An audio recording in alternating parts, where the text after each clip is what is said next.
plaisir, il y a quelque temps, de recevoir le docteur Ariel Toledano, qui a publié un livre très savant, un gros livre, plus de 500 pages.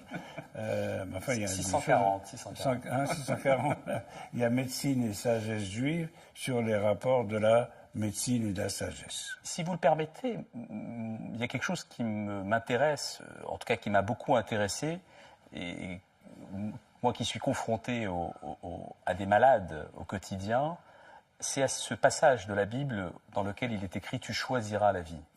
Baharta Bachaim, qui est une forme d'injonction, choisir la vie. Est-ce qu'on a le choix C'est ça. Est-ce qu'il y a un libre choix? Est-ce qu'il y a un libre arbitre? Et ce qui m'a beaucoup intéressé, c'est que quand je faisais mes études de médecine et je m'intéressais à la biologie, on s'aperçoit que même dans la partie la plus infime du corps, qui est la cellule a une sorte de pulsion de vie, que vous constatez qu'une cellule, sa paroi, est imperméable aux choses qui lui sont nuisibles.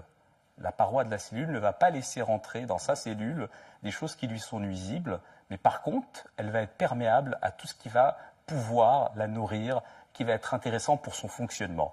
Donc vous voyez que dans l'entité la plus minuscule du corps, vous avez cette pulsion de vie. Donc en fait, ça m'a beaucoup intéressé parce que cette pulsion de vie, vous la retrouvez régulièrement dans tous les organes du corps. Et pour en revenir à cette notion de tu choisiras la vie, à cette notion de libre arbitre, c'est vrai que c'est une question qui nous interpelle, qui nous interroge, parce que on se pose la question de ce libre arbitre. Est-ce que nous sommes libres réellement dans nos choix? D'autant que la plupart des grands scientifiques aujourd'hui constatent que dans leurs expériences, le libre arbitre n'existe pas. Et oui, c'est ce que disent la plupart des grands scientifiques. C'est-à-dire que nous sommes conditionnés? Nous sommes conditionnés, oui, bien sûr. Il y a réellement un déterminisme. Donc, en tout cas, ils le font dans leurs expériences en laboratoire. Ils le constatent, évidemment. Mais nous ne le constatons pas dans la vie. Parce alors, que par contre, nous croyons au libre arbitre. Évidemment, mais exactement. D'ailleurs, c'est un des fondements de la tradition juive. C'est-à-dire que s'il n'y a pas de libre arbitre, on ne peut rien reprocher à l'homme. Oui. C'est exactement ce que dit Maïmonide. Mais ce qui est intéressant, c'est que j'en discutais avec de nombreux neurologues et des spécialistes des neurosciences. Ils considèrent qu'en fait, que même si on peut concevoir qu'il n'y a pas réellement de libre arbitre en fondement. Mais ce qui est discutable. Ce qui est discutable, oui, tout à fait. Parce que le Talmud lui-même dit « Hakol bidei shamaim, chutz miyirat shamaim ». Tout est dans les mains du ciel, sauf la crainte de Dieu. Donc le Talmud croit absolument à la libre arbitre. Mais exactement. Mais c'est pour cette raison que même si, alors d'ailleurs c'est intéressant parce que c'est ce qui différencie la vision des rabbins ou même des kabbalistes de manière générale et les scientifiques. Les rabbins, les kabbalistes, les talmudistes considèrent que en fait on veut connaître, on veut apprendre quel est ce mystère de la vie. Par contre, les scientifiques, eux, veulent aussi apprendre, mais pensent qu'on pourra tout comprendre, qu'il n'y a aucune limite à la connaissance, alors que les rabbins du Talmud, eux, considèrent qu'il y a des limites et qu'il y a des choses qu'on n'arrivera pas à comprendre. Et c'est quelque chose d'intéressant parce que moi, j'attire l'attention en tant que médecin, quand vous êtes médecin. Pour moi, ce qui caractérise un médecin, un soignant, c'est l'humilité. L'humilité face à ce corps qui vous surprend à chaque fois. Je suis toujours étonné de voir, et c'est très à la mode en ce moment, les grands spécialistes de l'intelligence artificielle qui, eux, sont là à dire mais alors on assiste vraiment à de tout, la fin de la mort, on va repousser toutes les choses. Donc, mais il n'y a quasiment pas d'humilité dans leurs propos. Je crois que quand vous êtes un praticien confronté aux malades, confronté à ces corps qui sont malades, vous vous apercevez souvent qu'il n'y a aucune théorie qui est réellement fiable à 100% et qu'il y a toujours des surprises et parfois d'ailleurs de très bonnes surprises, des évolutions chez des patients qu'on pensait être atteints de maladies gravissimes qui peuvent évoluer. Donc il faut être humble. C'est ce qui caractérise à mon avis le praticien. Vous consacrez un chapitre à la symbolique du corps dans la Kabbale.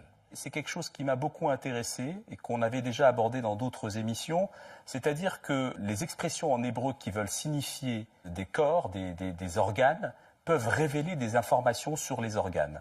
Je donne par exemple le dam, dam en hébreu qui veut dire sang. Dam se compose de deux lettres, le dalet et le mem.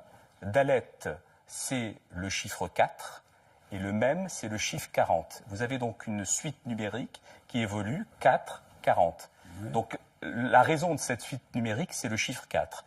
Quel est le lien qu'il y a entre le sang, dam, et le chiffre 4 ? Nous avons la réponse parce qu'il y a 4 groupes sanguins. Ah non. C'est intéressant. Et vous le retrouvez. Donc c'est pour ça que j'ai essayé de faire ça. D'ailleurs, vous voyez bien, par exemple, le mot Hetsem en hébreu, qui veut dire os, mais qui veut dire aussi l'essence d'un individu. L'essence d'un individu. Oui. On sait très bien que dans l'os, vous avez la substance, la moelle osseuse, qui fabrique les lignées, les cellules sanguines. Donc le mot os signifie en même temps essence même de la... Essence même, d'ailleurs, c'est d'ailleurs de l'os, de la moelle osseuse que viennent l'essence de la vie, puisque les cellules sanguines sont créées à travers la moelle osseuse. Donc c'est intéressant de voir. Et Hetsem, en hébreu, alors là on rentre dans de la guématria, c'est quelque chose que j'aime beaucoup et que j'aborde dans mon livre Médecine et sagesse juive. Ça s'écrit donc Raïn Tzadé Mem, qui forme le chiffre 200.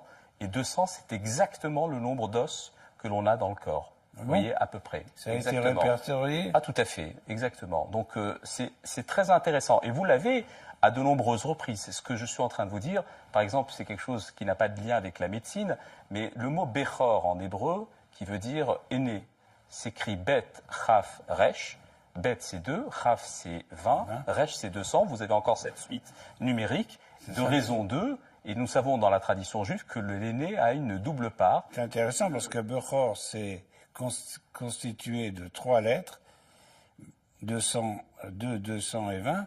Et donc, ça signifie que l'aîné, naturellement, il a le double des autres. Exactement, exactement. Vous avez une relation entre donc l'appellation en hébreu et ce que exprime ce mot en hébreu. C'est le lien entre le signifiant et le signifié. J'ai développé tout cela dans Médecine et sagesse juive, dans la partie qui est liée à la Kabbale, parce que j'ai pris différents organes, par exemple le foie en hébreu qui veut dire kaved.